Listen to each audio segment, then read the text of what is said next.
Hey YouTube, it's USMC Schroeder here. I wanted to do a tabletop of my Romanian Draco. Took this out shooting a few days ago. Worked out pretty well for me, to a degree. Went to test out these new tech sights that I got on here,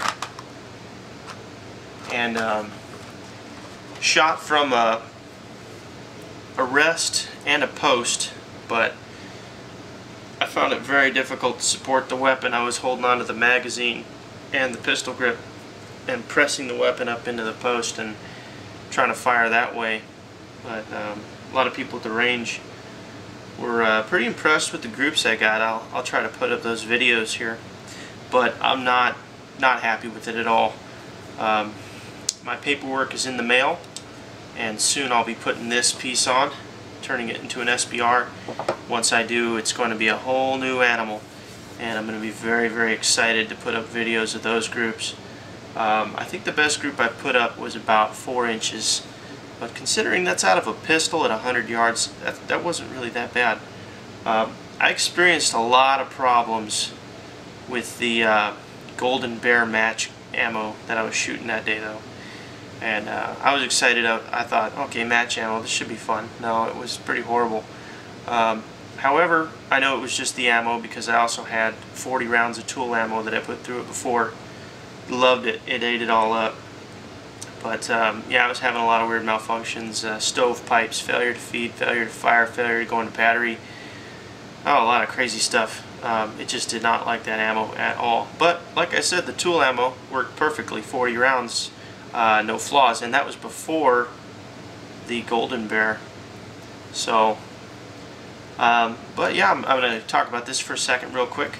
I bought this off of a member on the AR-15 forums. Picked this up from him, and like I said, stamp paperwork is in the mail, so that should be going pretty good pretty shortly here.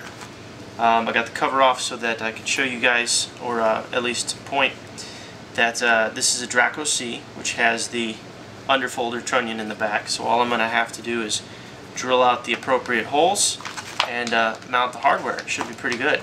But in preparation of that, I went ahead and did a few things. Inside is a Tapco G2 single hook trigger.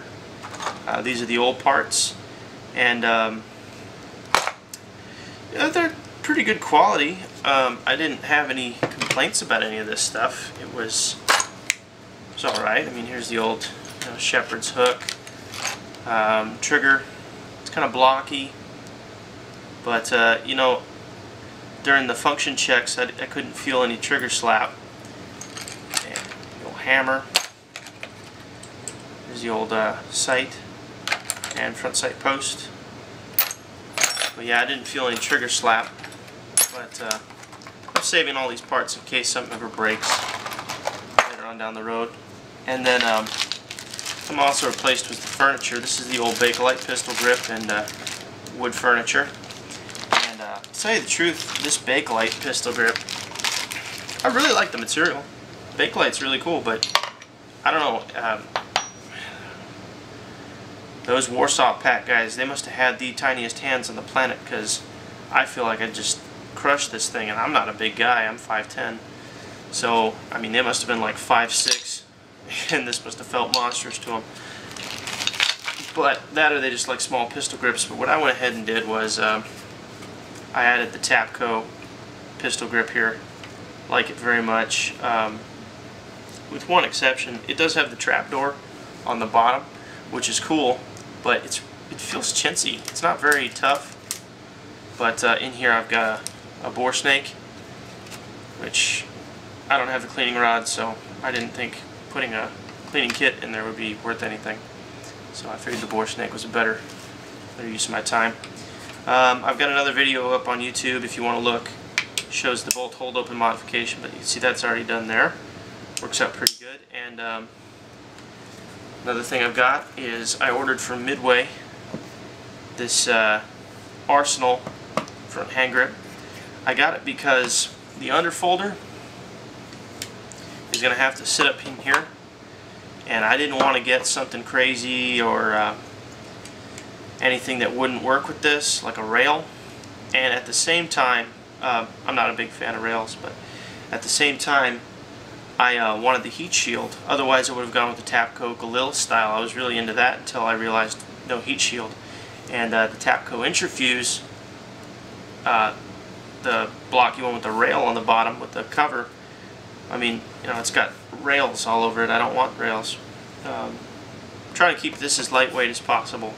Although it's not a lightweight, this thing's probably about 7 pounds. Closer to 8 once it's loaded, which is pretty amazing for a little pistol. So next up, I got the Tapco slant brake. And yeah, I had for three rows left and right when I was firing at the range, nobody wanted to be next to me because of this thing. I was shaking the whole building. But pretty good. I guess that's why they call it the Draco, right? The dragon. Little fire breather. It was definitely pissing some people off. But you know what? It's good stuff. And then going on to the tech sights here in the back. I got the flip aperture sights, and a lot of people say, you know, oh well, spend the extra $10 and get the click adjustable elevation. And I'm thinking, you know, 7.6239, this thing's dead by about 300 meters, right?